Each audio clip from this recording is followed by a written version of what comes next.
আসসালামু আলাইকুম সমন্বয়ক হাফসা আপু, কেমন আছেন? আলহামদুলিল্লাহ ভালো।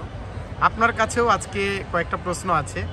তার মধ্যে অন্যতম যে প্রশ্নটি সেটি হচ্ছে, আপনি জানেন ৪৭তম প্রেসিডেন্ট হিসাবে ডোনাল্ড ট্রাম্প ক্ষমতা গ্রহণ করেছে। তো এই ক্ষমতা গ্রহণের পরপরই কিন্তু আমরা দেখতে পাচ্ছি যে আওয়ামী লীগ সমর্থিত মানুষের ভিতরে একটু খুশির স্পন্দন বয়ে যাচ্ছে। আর এই বিষয়টাকে আপনি কিভাবে দেখছেন, এবং এই যে ক্ষমতা গ্রহণ করেছে ডোনাল্ড ট্রাম্প, এর ফলে বাংলাদেশে কোনো প্রভাব পড়বে কিনা আপনি কি মনে করছেন? দেখুন, কিছুদিন আগেও যখন ডোনাল্ড ট্রাম্পের ক্ষমতায় আসার আগের যে টুইটারে যে টুইটটা ছিল, সেখানে কিন্তু হচ্ছে এই যে বাংলাদেশের যে সংখ্যালঘু সম্প্রদায়, যে হিন্দু সম্প্রদায়ের কথা বলবো, সনাতনী সম্প্রদায়ের কথা, তাদেরকে কিন্তু উদ্দেশ্য করে, তাদেরকে কিন্তু পুঁজি করে তার হচ্ছে আমি বলবো যে একটা মনস্তাত্ত্বিক একটা সাপোর্ট অর্জন করার জন্য হয়তো বা হিন্দু সম্প্রদায়ের কাছ থেকে সে কিন্তু একটা টুইট দিয়েছিল। তো বিগত সময়ে বাংলাদেশের যে পররাষ্ট্রনীতি দেখলে আমরা বুঝবো যে কোনো একটা বলয়ে গিয়ে বাংলাদেশ ঢুকে পড়েছিল। যে আমেরিকার সাথে যেরকম ব্যাপার ছিল যে তারা একটা বলয়ে গিয়ে ঢুকে পড়েছে, এবং তারা হচ্ছে আমাদেরকে তাদের নিজেদের প্রয়োজনে হচ্ছে যেভাবে ইচ্ছে সেভাবে ট্রিট করতো। কিন্তু দেশের যে একটা পররাষ্ট্রনীতি যেরকম থাকা দরকার, বাংলাদেশে আমি বলবো যে বাংলাদেশ সহ ম্যাক্সিমাম দেশের ওইরকম নাই। ইভেন এই যে বর্তমানে হচ্ছে ডোনাল্ড ট্রাম্প যে ৪৭তম প্রেসিডেন্ট নির্বাচিত হয়েছে, এটার অবশ্যই একটা মনস্তাত্ত্বিক গুরুত্ব বাংলাদেশে রয়েছে।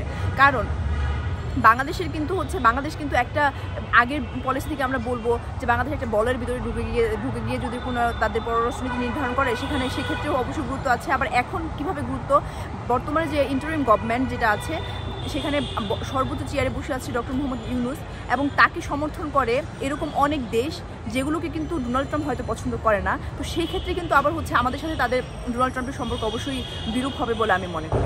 আপনি যেহেতু প্রফেসর ডক্টর ইউনূসের কথা বলেছেন, আমি এই প্রসঙ্গে বলতে চাই যে আপনি জানেন যে প্রথম যখন ডোনাল্ড ট্রাম্প ক্ষমতায় আসার জন্য নির্বাচন করেন, তখন প্রফেসর ডক্টর ইউনূস স্যার তিনি হিলারি ক্লিনটনকে আর্থিক সহায়তা করেছিলেন, যেটা আমরা পত্রপত্রিকায় দেখেছি।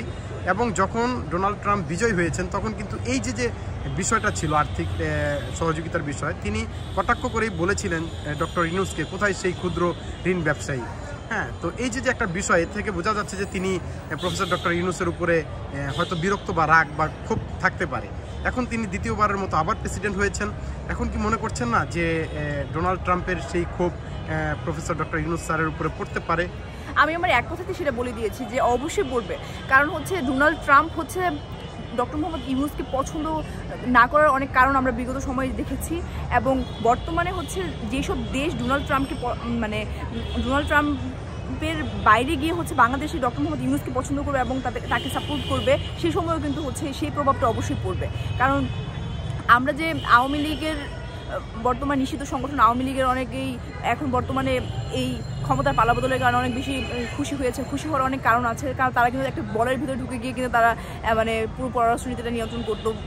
এবং বর্তমানে হচ্ছে এই যে ডোনাল্ড ট্রাম্প ক্ষমতায় আসলো এবং তার যে একটা ইউনূস বিদ্বেষী একটা ভাব আছে, এবং সেটার প্রভাব অবশ্যই বাংলাদেশে পড়বে, বাংলাদেশে বর্তমানে ইন্টারিম গভর্নমেন্টের পড়বে, এবং এটা লক্ষণীয়।